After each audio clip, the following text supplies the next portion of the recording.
I'm going.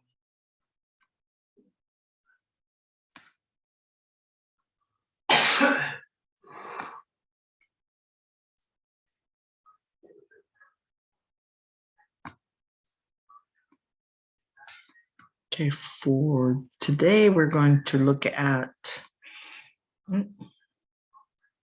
hold on, I don't want files yet. And I need to leave student view. Okay. All right. We looked at significant figures last time, so we're going to look at scientific notation this time. And that is right here.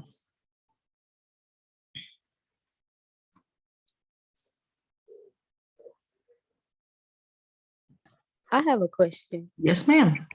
So like for the assignments, can I just go by my to-do list, or is it more to do than just what's on the to-do list? Okay, the to-do list that I gave you, let me see. I'll go back to it if you need me to. Okay, let me go back to modules. Okay. Because I just go by dates, like whenever it say it's due, Yeah. I just do it before then. So is that okay? Yeah, as long as you do it before, that's good. So this Okay. is your first to do. Remember I told you about this one? Yes, ma'am. I think I finished those. Okay. And you turned them in on here? Yes, ma'am. And did you do the quiz? I gotta go see. Okay, because that one you can do a few times. Okay. Let's see. The other to do is that, remember I told you I would put up the lecture, which is here. And I did put the assignment in, see, which is the 19th. And that's so far, that's it. I'm going to put in another one today, which will be this assignment, scientific notation, but it says 26 already. So there you go. It's already up. Okay, So, thank you. No problem. So these are already ready to go. All right, so let me go back to scientific notation.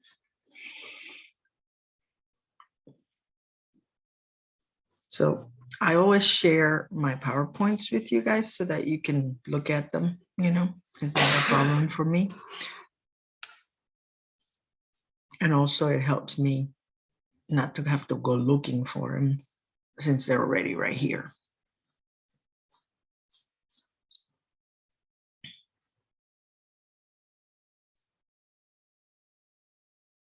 Okay. All right, that's scientific method. I don't want to do that right now. We're going to do that next time.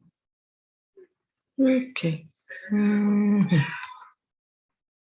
Okay, so we were looking at significant figures, and I told you I would present to you the different, oh, sorry, there we go.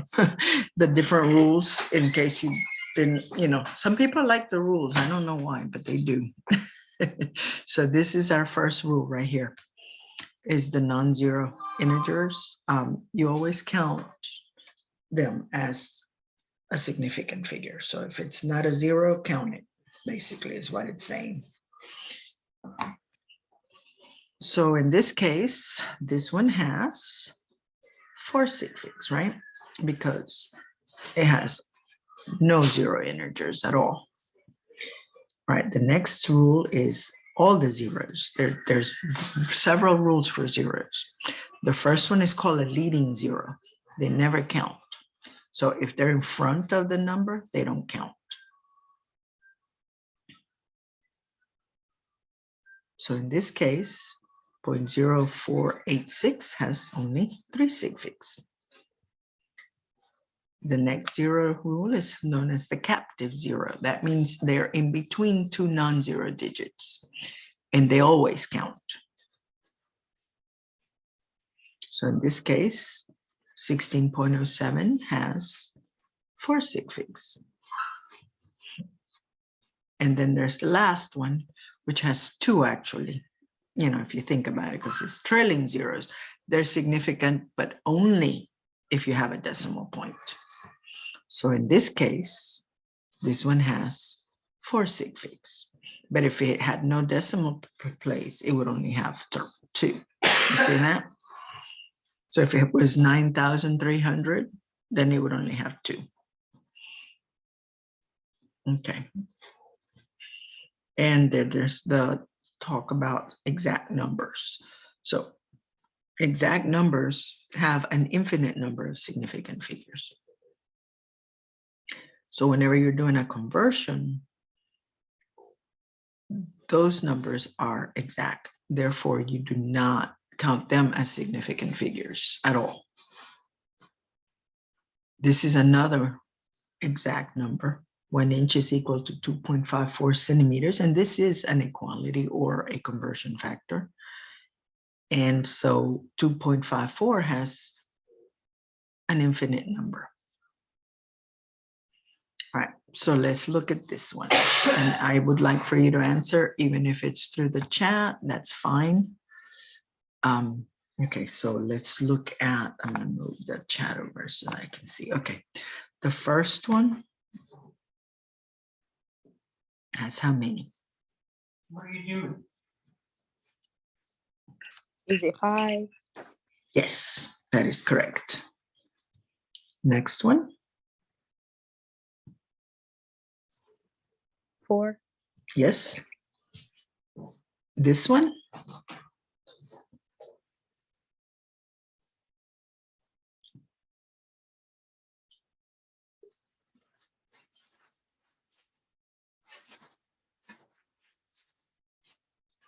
I'm not sure about this one. Okay, since it doesn't have a decimal point, the way that my rules are, you just start from right to left, and the first non-zero digit that you encounter, which is this 9, counts, and then all the others also count. So that would be 5. And it is also a trailing 0 with no decimal point. Therefore, it doesn't count. All right, next one. When you're looking at scientific notation, the only part that counts is this. That, knowing that, how many? 3? Yes. That one? 2? 2, that's right. No leading zeros count. And this one? 2? That is correct. All right. Now, there's the scientific, the significant figure rules, which we've already seen, but we're going to go ahead and look at it again. So in multiplication and division, it's the number of sig figs in the result that should equal the number in the least precise measurement, which means the lowest amount of decimal or the lowest decimal, that's the one you want to give in your answer. So in this case, this one only has 1 decimal, right? And this one has 2. So whenever you multiply it, your answer would be 12.76, but you would stick to only the decimal that you had because it's a multiplication. Sorry, this is, I don't know what I'm thinking. I'm talking about multiplication division. This is the lowest amount of sig figs, which is 2 in this case. All right, so in this one, the calculation says this. Now, the calculator is going to look like that. And remember, the units have to match your operation. Since you're multiplying, you have to have it squared. And then the actual one would be 23, right? Because we only have 2 sig figs on that 7.0. Next one.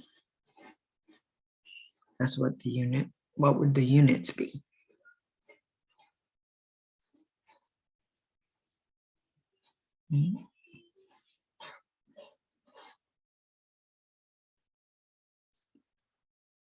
Since we're dividing, right? Grams over centimeter cube, that would be your units, grams per centimeter cube. And that's what the calculator says. Now, we know that this first number right here, the 100 has 4 digits and this one has 3. So our answer has to be cut down to 3, which makes it 4.22 grams per centimeter cube.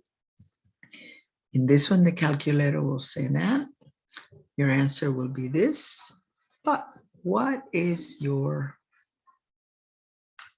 number of sig figs? You can only keep one, right? Because that 0.02 only has 1. So then your answer is 0.05. Next one, we're dividing. That's what our calculator says. Now, this is an interesting one because we have 2 sig figs, yet the sig figs keep going beyond the decimal. So if you just insert like a, let me do that myself. This is what I do when I do things like this. We know that we have to cut it down to 2 sig figs, right? And the 2 sig figs would be right here, right? So then you say, is this large enough to make that go to 4? And the answer is yes. But 24 is not the same as 236. So you need to actually add a 0 there. And there's your answer, 240 meters per second.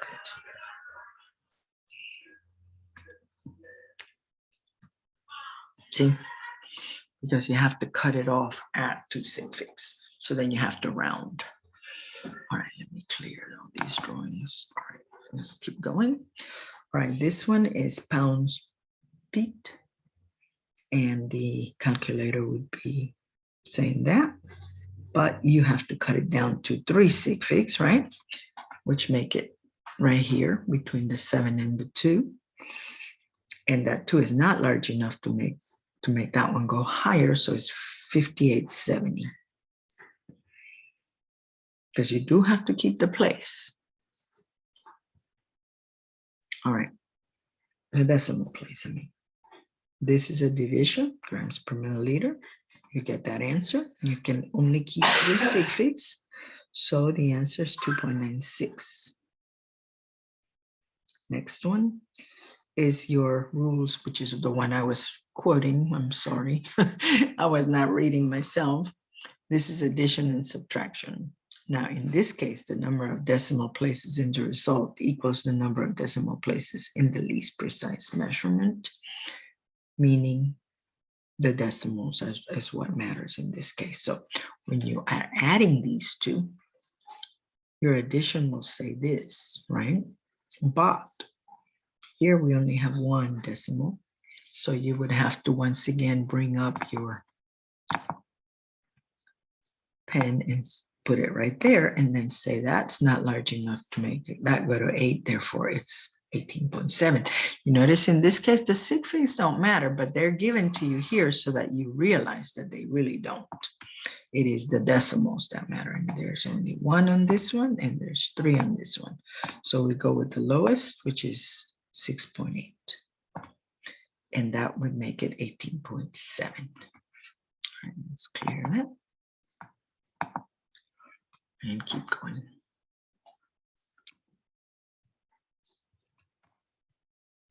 All right, so same thing here.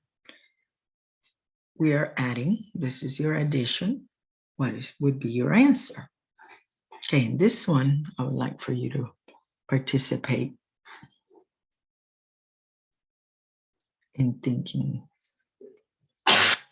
what we should do.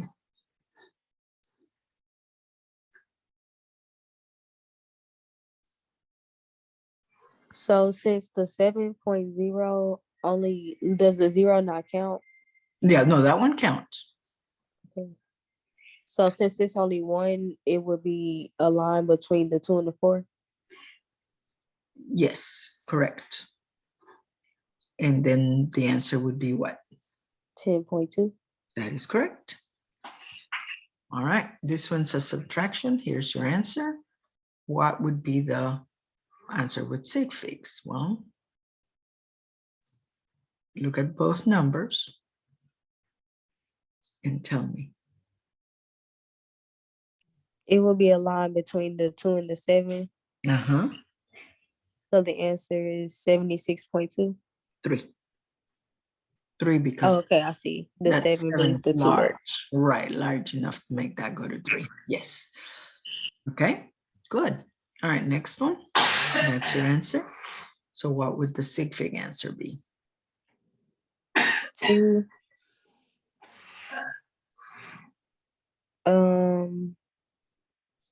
There will be a line between the 9 and the 1, Right? making the answer 2.39. Correct. This one's a subtraction. Same thing, right? So what Put a line between the 2,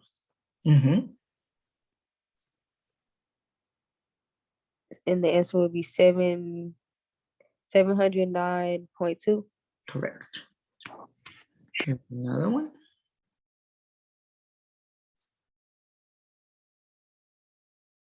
A line between the 5 and the 7, and the answer is 1,821.6. Yes. And this one.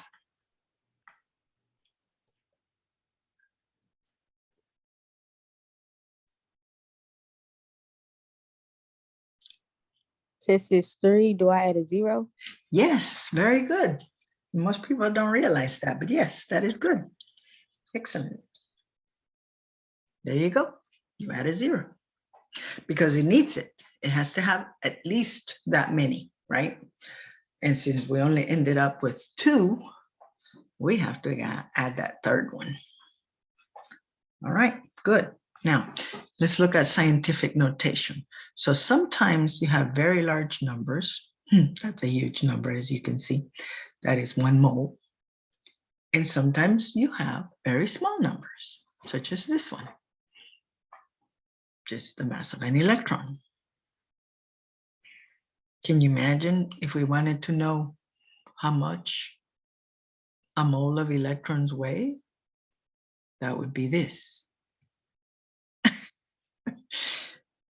You cannot put that into your calculator, period. You would have to do it by hand, and all those zeros would get very, very, very confusing. Therefore, this is why scientific notation is so useful. So this is how we do scientific notation. You are going to use the M, which is a number between 1 and 10.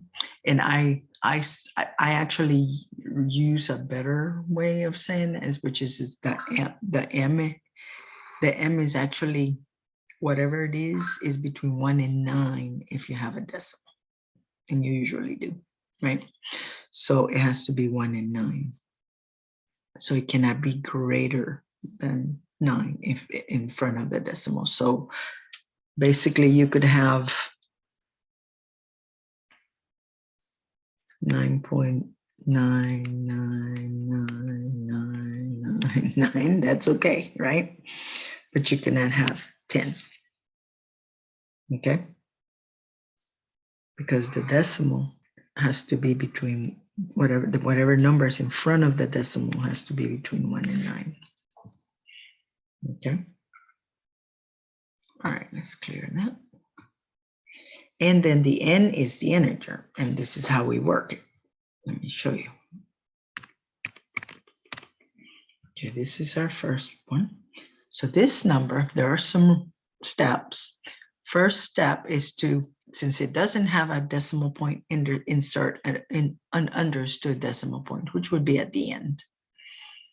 Once you do that, the next thing is you need to decide where the decimal must be so that the number to its left is between 1 and 9. Remember that? And that would be there, right? The only way it fits, because if you put it here, after the 5, it would be 25. That's not between 1 and 9. If you put it before, it's 0.25. So that's not between 1 and 9 either. So therefore, that's where it needs to be.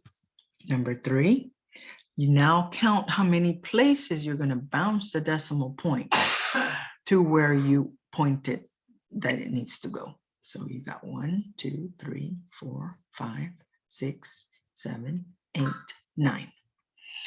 And then you rewrite it. And also remember the sig figs, very important here.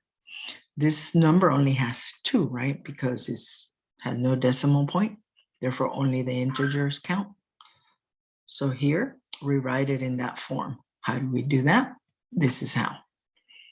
9 is the number of decimal places we bounce, right? And 2.5 is where we said that our sig figs would end having that number. All right, let's do this one.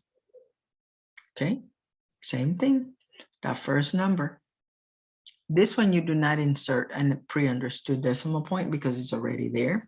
So we need to do step 2. Decide where it needs to be so that the number to its left is between 1 and 9. All right, that would be that one, right? That's where it needs to be, between the 5 and the 7. So then now we count 1, 2, 3, 4, 5. And then we rewrite it in this form. Now there's a pretty interesting part here. You notice it's a -5. The reason it's negative is because the number that we started with was less than 1. The one before that was a positive because the number was more than 1. You see that? Okay, so that's the end of that one. And now, when you are doing calculations in scientific notation, you have to add or subtract. Now, this one's an interesting one. Remember, you always have it expressed in this form, right? And if they are, the exponents are the same, you just add, very simply, 7 there, and then bring that down. It's easy. Subtracting the same way. You just subtract the m part, and then just bring down the times 10 to the 6. Very easy. But if they're not the same, this is where it gets a little complicated. All right, so you have to make the exponents the same. So let's look at student A. What they did is they moved the decimal point up, which when you increase the m, you decrease the n. So if we're making that 40, that needs to be 10 to the 5. You see that? So when we add it, we end up with 43 times 10 to the 5th. But the problem with this is now, this is not correct scientific notation. Nope, it's not. So we need to now switch it to scientific notation again. So if we bounce 1 back, remember, we're decreasing the m, so we must increase the n by 1. And there it is. That would be the answer. Now, to avoid that, always do this. You start by changing the decimal on the smaller number. And this is the smaller number. So then, since we're backing up, remember, we need to go up by 1. So we need to decrease the m and increase the n. When you add it, you get the same answer. You see that? Much easier, isn't it? All right, so this is correct. And this is how you should do it. Here's one for you. See what you get.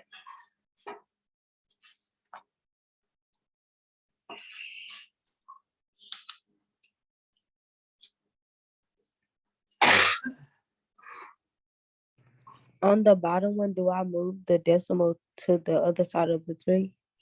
The bottom one is actually the larger one. You remember number lines? Oh, okay, I see. So it's the top one that I need to change. Yeah. So you remember that? 1, 2, 3. I'm just going to go to 4. And then here, -1. -2, -3. The farthest it goes from 0, the smaller it is, right? Okay, okay. On the negative side. On the positive side, the farther it goes from 0, the larger it is. So if I move the decimal to the other side of the 2, it would make the number in front of the decimal smaller than Yes, 1? correct. If you move Okay. it, so if you decrease, right? So you move it right here and you decrease it by 1, right? That would only give you -5. So we still need to do one more, don't we? We need to do one more, bounce it back one more, put a 0 in front of that, put a 0 right there, right? And this is your decimal right here. And now that can be to the -4 because you decreased, so now you can increase. You notice we decreased it by magnitude of 2, and we're increasing it by a magnitude of 2. Okay, let me clear that. All right, so now what do you get?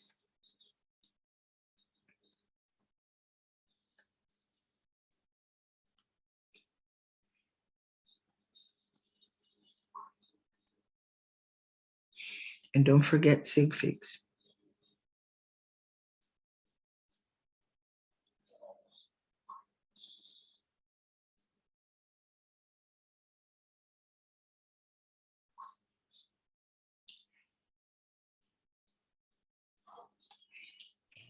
$5.85.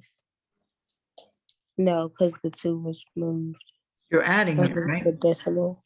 Yes, ma'am. But I forgot to move the decimal. Right. Let me see.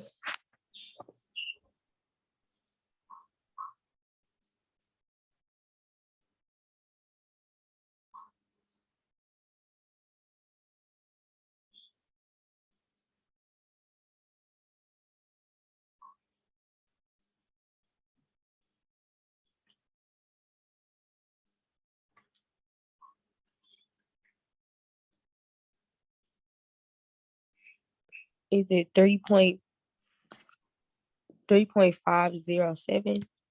37, yeah. Correct. Times 10 to the power of -4. Yes. See, there you go. So you moved that one, right? When you added it.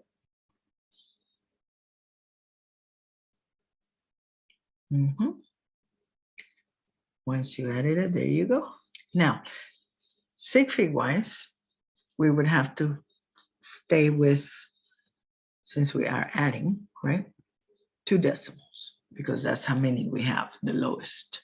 So we would have to cut it right at this line right here, right? So it would just be 3.50. Of course, you got to put all of those in together, but we're just learning this one. I'm just putting that in. All right, clear. Okay, so now let's do a few more. Okay. Okay. There are no more on this one. Come on. Why are you not? I said mouse. Okay, there we go.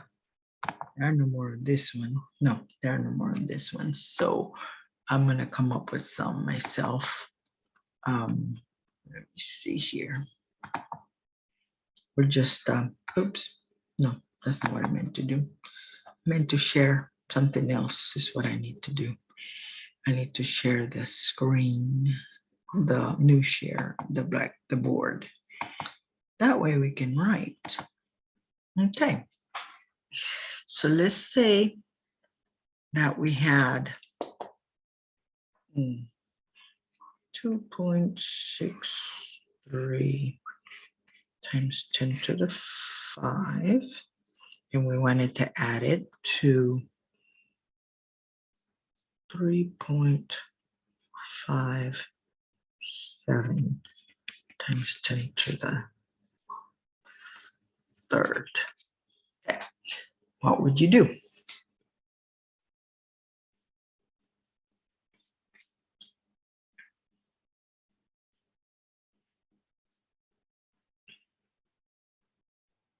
So we're trying to get the 10 to the power of 3 to the power of 5. Correct, because this is the smaller one, right? Mhm. Okay, how many decimal places do we need to move it? We have to make it bigger, so move the 3.57, move the decimal to the That has to be to the other fifth. side of the 7. Right. No, we're increasing this number, right? So we need to decrease that number. So 3, right? Like that. Of course, we need to move this one here because otherwise it will not be lined up. So it was 2.63, right? All right. 63, was it just 63, right? That's all I put. Okay. So when you add it, you get 5. This is a 6, that's a 6, and that's a 2. And then times 10 to the 5th. Now, as far as we're doing the right thing, we need to cut it off there, right? So this one is large enough. Therefore, the answer should be 2.67 times 10 to the 5th. You see that? That all made sense?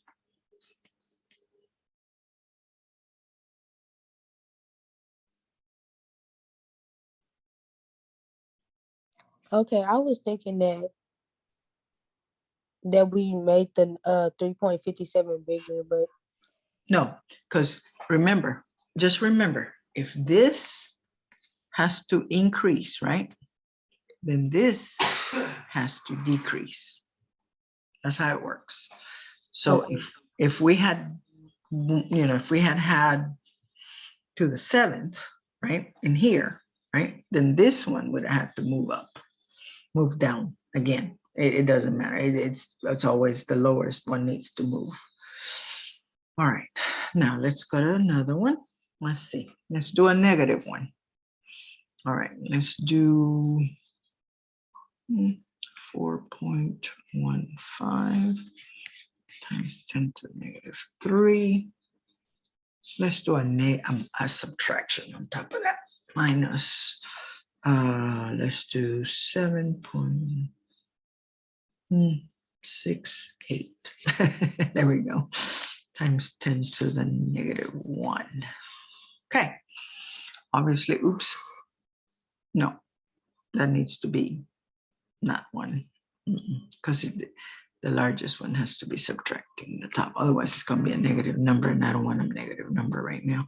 Let's do the 5th, okay? All right. So that means this is our lowest, right? And we need to make it go up. So this needs to increase, which means this needs to decrease, correct? So we increase this one by 2. We decrease this one by 2. So we move it twice. All right, so we're going to end up with 0.0768 times 10 to the negative 3, right? When we subtract, because this is a subtraction, it's going to be 0, 0 here. So that's a 2, that's a 3, that's a 7, and that's a 0, and that's a 3. I think that's correct. Let me see, make sure. Let me add it up because sometimes I don't do the right thing. So 8 goes 1, 10 goes 1, 14 and 1 is 50. Goes 1, yep. No, this is still 4. Uh-huh.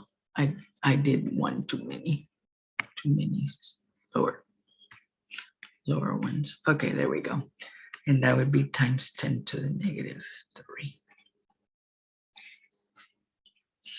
Now, as far as sig figs go, again, we can only keep 2, right? So it's right here, and it's just 4.07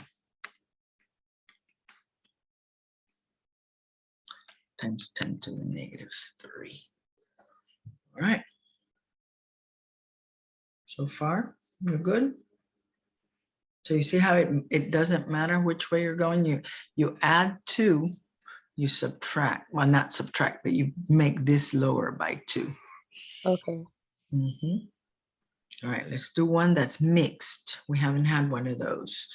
Let's do 3.57 times 10 to the 1 plus 4.96 times 10 to the negative 1.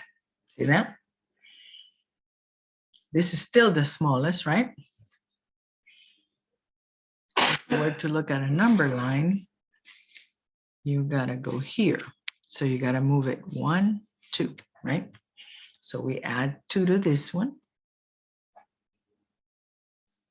And that gives you 2 minus 1 is 1, right?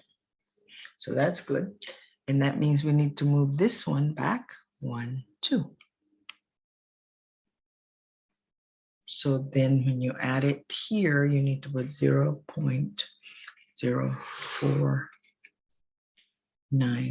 0.0496, and we're adding, so it's good. Okay, so it's just 6, 9, 13, 6, 3, right? Correct? Is that what you got? Now look at what curious thing is going to happen here. That number is going to go up, right?